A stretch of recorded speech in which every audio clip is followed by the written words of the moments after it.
नमस्कार, आप देख रहे हैं नेशनल कवरेज, जो कहेंगे सच कहेंगे। और मैं हूं प्रतिमा पांडे। और अब सीधा रुख करते हैं आज की बड़ी खबरों की तरफ। अपनी भावभीनी श्रद्धांजलि दीप प्रज्वलित कर इस कार्यक्रम का विद्यार्थी रूप से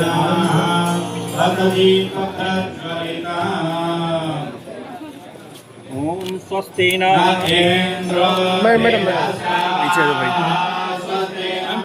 खबर उत्तर प्रदेश के आजमगढ़ से है, जहां प्रदेश के उप मुख्यमंत्री केशव प्रसाद मौर्य शनिवार को जनपद के दौरे पर पहुंचे।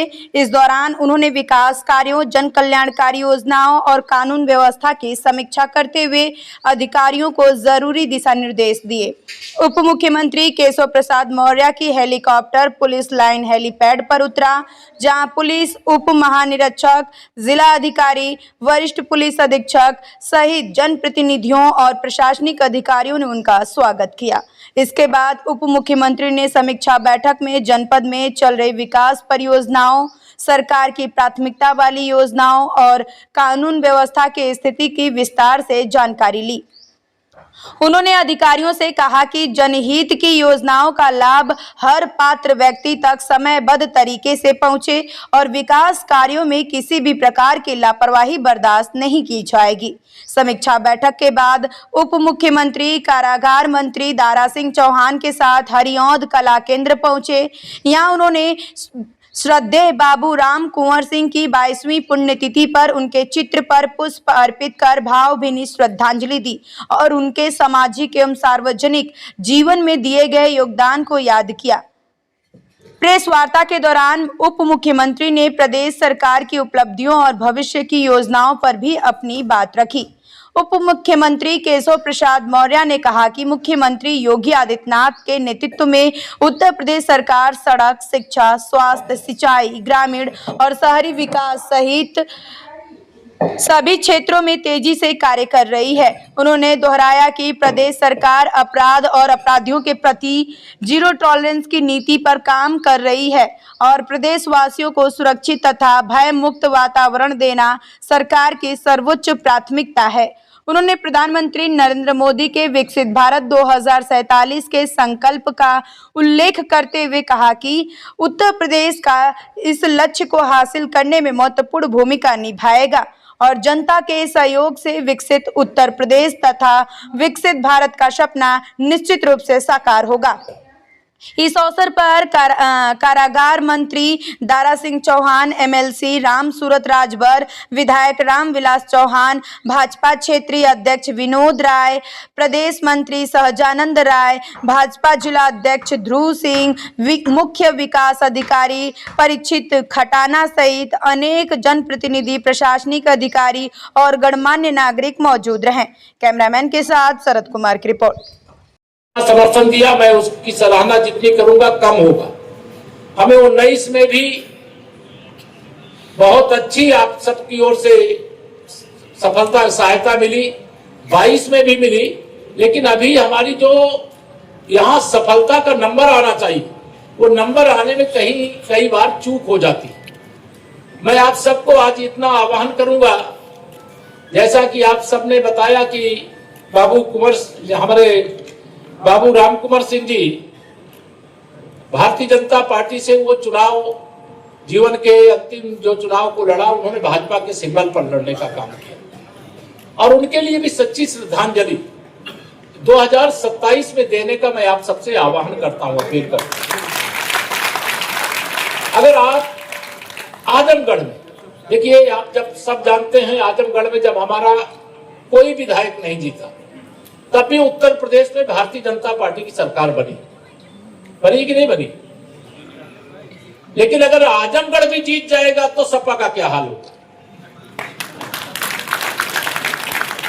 तो मैं आप सबको अपील करता हूं कि 2027 में आप सब जो थोड़ा बहुत चूक जाते हैं, विश्वास आ जाता है कि अब तो यहाँ कमल खिलने ही वाला है और कोई 2000 से, कोई 4000 से, कोई 6000 से, कोई 8000 से अंतर से चुनाव यहां हार जाता। तो मैं आप सबको आज यह भी अपील, आज का दिन ये नहीं है, आज मैं श्रद्धांजलि समारोह के कार्यक्रम में आया हूं, लेकिन मैं अगर आजमगढ़ की धरती पर आया हूं, आप सबका आह्वान नहीं करूंगा तो मेरा आना अधूरा रह जाएगा।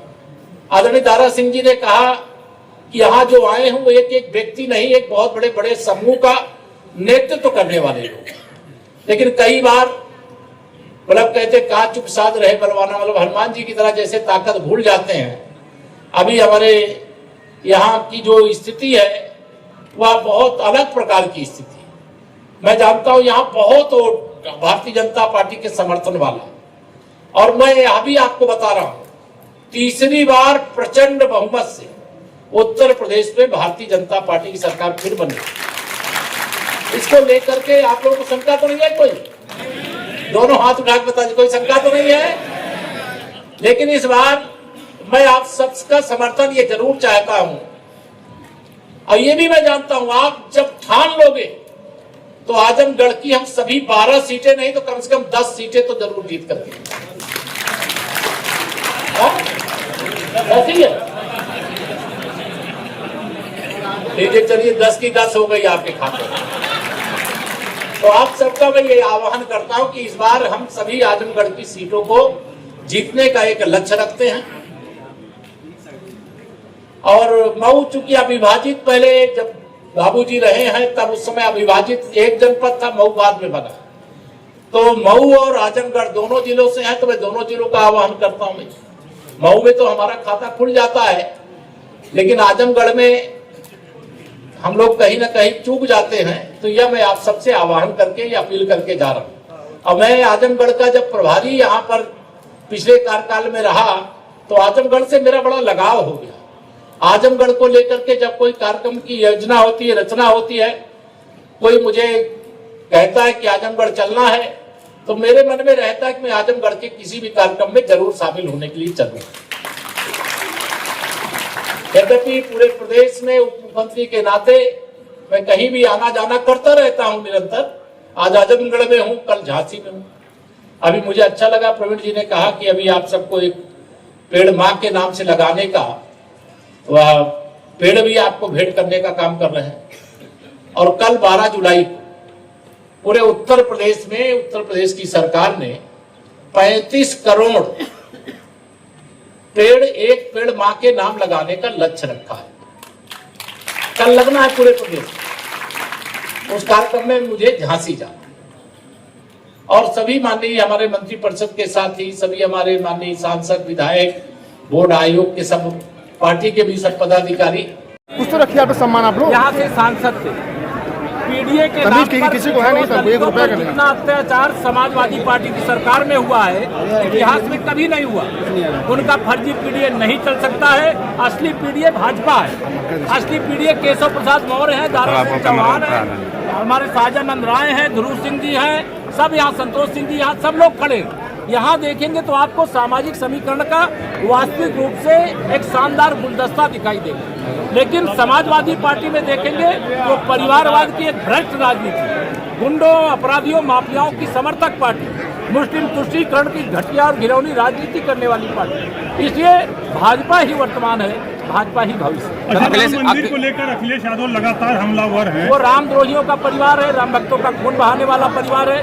और श्री राम जन्मभूमि चढ़ावे के मामले में जो भी कोई शिकायत है उस पर SIT जांच कर रही है, पुलिस कार्रवाई कर रही है। उसमें अखिलेश यादव जी को बोलने का नैतिक अधिकार नहीं। अखिलेश यादव कहते हैं सनातनी समाजवाद है। अखिलेश यादव कहते हैं सनातनी समाजवाद है। सपा सही मायने में नमाजवाद है। बात परिचित है कि समाज से जुड़ना, समाज के लिए चलना और समाज के लिए कुछ करने की हमेशा चाहत रहती है और उसमें भी निस्वार्थ स्थितियां रहती हैं। उसी के परिप्रेक्ष्य में आज श्रद्धेय बाबू रामकुंवर सिंह जी की 22वीं पुण्यतिथि पर जिस तरीके से आपने देखा कि जनसैलाब उमड़ा यहाँ पे, कि ऊपर का हॉल पूरा भर गया, नीचे की पूरी व्यवस्था जो है वो भी पूरी भर गई। जहाँ LED लगवाए थे उसके बगल के हॉल में भी जो है कुर्सियाँ लगवाए, वहाँ की भी स्थिति आपने देखा। ये जो जनसैलाब आज आया था, न तो मैंने उनको कोई कार्ड दिया, न तो मैंने उनको कोई जा कर के व्यक्तिगत अनुरोध किया, सिर्फ टेलीफोन पे अपने लोगों से अनुरोध किया, क्योंकि हमारे संबंध ऐसे हैं जो राजनीतिक नहीं है, आर्थिक नहीं है, बल्कि वो पारिवारिक संबंध है। और उसी पारिवारिक संबंधों की देन है कि जिसको जहां भी जिसने सूचना दे दिया कि इस तरीके का आयोजन वहां पे है और श्रद्धेय बाबू रामकुंवर सिंह की पुण्यतिथि मनाई जा रही है, लोग अपने आप चल दिए। आपने देखा कि चाहे वो आजमगढ़ का 10 विधानसभा हो, चाहे मऊ की 5 विधानसभा हो और बलिया के भी 2-3 विधानसभाओं से भी लोग जो है वो चल करके अपने श्रद्धेय नेता के पुण्यतिथि पे यहाँ पे आए थे। कोई स्वार्थ नहीं है, कोई स्थिति नहीं है, सिर्फ जो मैंने कहा कि एक जुड़ाव है और लोगों की ये चाहत थी कि पुण्यतिथि पे हम पहुँचें और आपने देखा कि कितना बड़ा जनसैलाब आया। और जैसा कि हम प्रत्येक वर्ष में हम जो है वो पौधा वितरण का काम करते हैं, पौधरोपण का काम करते हैं। यहाँ पे आपने देखा कि हमने तमाम फलदार पौधों को भी मंगवाया था जिसका मुफ्त में हमने वितरण कराया और साथ ही हमने जो है वो कपड़े का बैग भी सबको दिया कि ताकि पॉलीथीन का प्रयोग ना करें और पौधे को ले जाएं अपने घर तो निश्चित रूप से उसको लगा करके चाहे अपनी माता जी की स्मृति में हो, चाहे श्रद्धेय बाबू रामकुंवर सिंह जी की स्मृति में हो, लगा करके उस पौधे को बड़ा करें ताकि जो हमारे नौनिहाल हैं जब वो अभिभावक की स्थिति में पहुंचे तो निश्चित रूप से अपने वर्तमान अभिभावकों को सम्मान की दृष्टि से सम्मानित कर सकें। सर, जो आज कार्यक्रम के माध्यम से क्या उद्देश्य देना चाहेंगे? मैंने कहा ना कि लोगों को एक स्थिति ये जान लीजिए, श्रद्धांजलि सभा का आयोजन करना सिर्फ एक मकसद ये होता है कि हमारा वर्तमान ये जाने कि हमारे पहले के लोगों ने क्या किया है इस समाज के लिए, किसने क्या किया है, उसका कैसा योगदान है। इसीलिए श्रद्धांजलि सभा के आयोजन के माध्यम से तमाम जो है वो नौजवानों को, वर्तमान व्यवस्थाओं को इस बात का संदेश पहुंचता है। जैसा कि आपने देखा कि श्रद्धेय बाबू रामकुंवर सिंह के बारे में लोग थोड़ा बहुत जानते रहे होंगे क्योंकि आज एक 22 साल का समय बीता है, सत्ता से हटे 45 साल बीत गया है, लेकिन आज लोग यहाँ पे उनके नाम पे जुट करके जो आए और लोगों ने जो सुना, नौजवानों ने जो सुना, वो गांव-गांव जाएंगे तो बताएंगे कि श्रद्धेय बाबू रामकुंवर सिंह ने प्राथमिक शिक्षा से लेकर के उच्च शिक्षा तक समाज के उस व्यवस्था को उत्तर प्रदेश के सदन में पहुंचा करके कैसे समाज के लिए कार्य किया, सहकारिता के माध्यम से अंत्योदय को कैसे चरितार्थ उन्होंने किया, उसको कैसे भावनाओं को पहुंचाया। इसी प्रयास का जो है वो परिणाम है जिसके कारण इस तरह के श्रद्धांजलि सभा का आयोजन किया है। और मैं अनुरोध करूंगा उन सभी लोगों से जिनके पूर्वज, जिनके समाज के लोग ऐसे व्यवस्थाओं को लेकर के चले हैं, जो पूर्वजों ने जो काम किया है समाज के लिए, ऐसे लोगों की पुण्यतिथियों का आयोजन होना चाहिए ताकि आज वर्तमान ये जाने कि किस तरीके से हमारे समाज के लिए हमारे पूर्वजों ने काम किया है। इसी लेके इस आयोजन को हमने किया है।